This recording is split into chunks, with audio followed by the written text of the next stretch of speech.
नजर आई। इस दौरान सीएम मोहन यादव ने कांग्रेस पर जमकर निशाना साधा।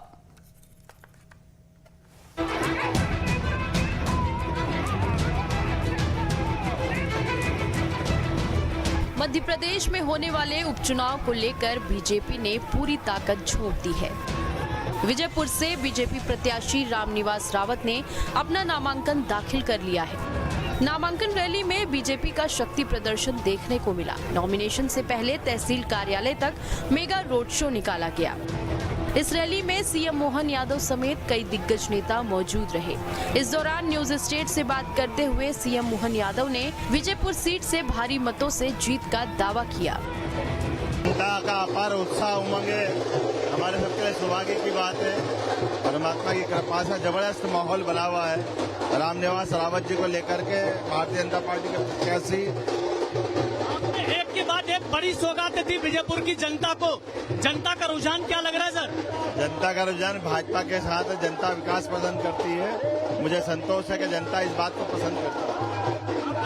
प्रधानमंत्री जी की तमाम योजनाएं कारगर साबित होंगी। प्रधानमंत्री जी की तमाम योजनाएं निश्चित रूप से माननीय प्रधानमंत्री के नेतृत्व में भाजपा आगे बढ़ रही है। माननीय रामनिवास भारत भारी वोटों से जीतेंगे। नामांकन रैली में भारी संख्या में कार्यकर्ता और समर्थक मौजूद रहे।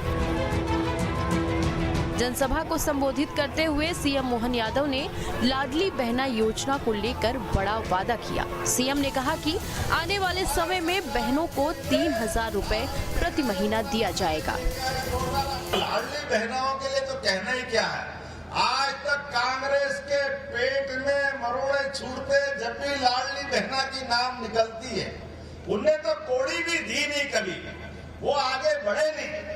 हमारा कलेजा देखो, ये हमने कहा था कि बहनों की जिंदगी बेहतर बनाने के लिए हमारी सरकार इनके लिए लाडली बहना योजना बना के लेके आई। जोरदार अपने अभिनंदन करो भारतीय जनता पार्टी के लिए। अपने संबोधन में मुख्यमंत्री ने राम मंदिर और मथुरा कृष्ण जन्मभूमि का जिक्र करते हुए भी कांग्रेस को आड़े हाथ लिया। दिवाली आ रही है, पहले भी सरकारें थी, लेकिन बड़ा पटा लगता था। कांग्रेस का तो पूछो, कई बार ऐसा लगता है कि कांग्रेस को भगवान राम के मामले में ऐसी क्यों घृणा है। भगवान उनको सद्बुद्धि दे। जितने पता नहीं जब से आजादी हुई उसके पहले तो मुगल अंग्रेज वो भगवान के नाम पे अड़ंगे लगाते थे, तो हम मान लेते थे कि हाँ इनने कोई पता नहीं हमारी संस्कृति के खिलाफ है। लेकिन देश आजाद हो गया। आजादी के बाद तो अपने भगवान राम अयोध्या में उनका मंदिर बनना चाहिए था, लेकिन कांग्रेस लगातार अड़ंगे लगाते रही। पूछ के पांव दिखाई दे रहे हैं, ये भगवान राम को भी नहीं बचा रहे हैं, तो ये घर घर गोपाल कृष्ण वालों को कैसे बचाएंगे। अब तो समय आया मथुरा का। बोलो गोपाल कृष्ण भगवान की। तुम रोते रहो कांग्रेसी, तुम्हारी परवाह नहीं है। कोर्ट में मामला चल रहा है और बहुत जल्दी मौका आएगा कि गोपाल कृष्ण भगवान भी मुस्कुराएंगे मथुरा के अंदर। विजयपुर में बीजेपी प्रत्याशी रामनिवास रावत का मुकाबला कांग्रेस के मुकेश मल्होत्रा से है। रावत प्रदेश सरकार में वन मंत्री हैं। मल्होत्रा आदिवासी वर्ग से आते हैं। उपचुनाव बीजेपी और कांग्रेस के लिए प्रतिष्ठा का चुनाव बन गया है। यही वजह है कि दोनों दलों ने पूरा दम लगा दिया है। कहीं न कहीं बीजेपी ने जिस तरह से इस चुनाव को गंभीरता लेकर जनता के सामने अपना पक्ष मजबूती से रखा है, उससे पार्टी को ये उम्मीद है कि आने वाले इस विधानसभा के उपचुनाव में बीजेपी एक बड़ी जीत हासिल करने जा रही है। फैसला तो जनता को करना है कि कौन जीतेगा और कितने वोटों से जीतेगा, लेकिन ये चुनाव बेहद ही दिलचस्प मोड़ पर पहुंच गया है, क्योंकि बीजेपी की ताकत कहीं न कहीं अब कांग्रेस के लिए चुनौती बनती दिखाई दे रही है। Vinod Sharma, news state, Vijaypur.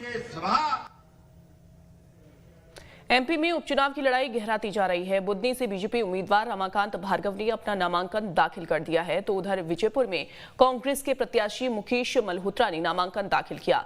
बुधनी में बीजेपी ने शक्ति प्रदर्शन किया, तो विजयपुर में कांग्रेस ने अपनी ताकत दिखाई।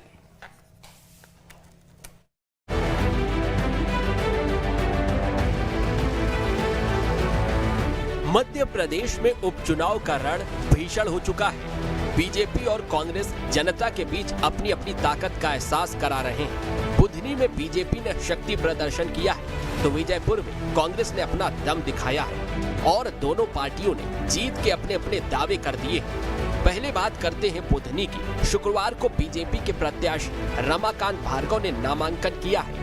उनके नामांकन में प्रदेश के मुखिया डॉक्टर मोहन यादव, केंद्रीय कृषि मंत्री शिवराज सिंह चौहान और वीडी शर्मा समेत तमाम नेता शामिल हुए। नामांकन से पहले बीजेपी ने यहां रोड शो किया, जहां हजारों की संख्या में लोग जुटे। रोड शो के जरिए बीजेपी ने शक्ति प्रदर्शन किया और बुधनी में अपनी जीत का दावा किया। कोई घर ऐसा बाकी नहीं रहेगा जो आज अपने इस कार्यक्रम में नॉमिनेशन फॉर्म की रैली में शामिल नहीं हुआ है। और बुधनी वो स्थान है जहां से हम 90 के बाद से यशस्वी हमारे माननीय शिवराज सिंह जी चौहान के साथ यहाँ जीत का परचम हमेशा लहराते आए हैं। बुधनी से पहले पूर्व सीएम शिवराज सिंह चौहान लगातार जीतते रहे हैं। उनके सांसद बनने के बाद ये सीट खाली हुई है। अब रमाकांत भार्गव बुधनी से चुनाव लड़ रहे हैं। उनको कांग्रेस के राजकुमार पटेल टक्कर दे रहे हैं। बुधनी के पूर्व विधायक शिवराज सिंह चौहान का कहना है कि इस बार रिकॉर्ड बनेगा। आज हर घर आप बुधनी में देख लीजिए, भारतीय जनता पार्टी का झंडा है।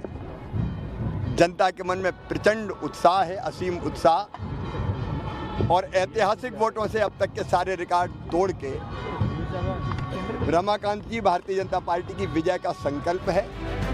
एक और बीजेपी रिकॉर्ड बनाने की बात कह रही है तो कांग्रेस भी जीत का दम भर रही है। विजयपुर में कांग्रेस ने एकजुटता दिखाते हुए पहले रोड शो किया है। रोड शो में दिग्विजय सिंह, जीतू पटवारी समेत कई दिग्गज नेता मौजूद रहे। हजारों की संख्या में कांग्रेस कार्यकर्ता यहां मौजूद रहे। इसके बाद कांग्रेस प्रत्याशी मुकेश मल्होत्रा ने अपना नामांकन दाखिल किया। इस दौरान दिग्विजय सिंह ने बीजेपी के उम्मीदवार रामनिवास रावत पर निशाना साधा और कहा कि विजयपुर उपचुनाव की लड़ाई अमीर बनाम गरीब की है। बात यह है, लड़ाई अमीर और गरीब के बीच है। एक आदिवासी नौजवान और रामनिवास रावत जी, जिनको की पार्टी ने सब कुछ दिया, मंत्री पद दिया, लोकसभा लड़ाई, मौजूदा विधानसभा में विधायक बनाया, उसके बाद भी अगर वो बिक जाए तो क्या करें। विजयपुर में बीजेपी के रामनिवास रावत के सामने कांग्रेस के मुकेश मल्होत्रा हैं। पहले यहां पर रामनिवास रावत कांग्रेस से जीतते रहे हैं, लेकिन इस बार वे बीजेपी से उम्मीदवार हैं। ऐसे में देखना होगा कि बीजेपी को उनका कितना फायदा मिलेगा और क्या कांग्रेस अपने गढ़ को बचाने में कामयाब हो पाएगी। फिलहाल 13 नवंबर को उपचुनाव के लिए वोटिंग है, जिसके बाद ये साफ होगा कि जनता ने अपना नेता किसे चुना है। Team news state.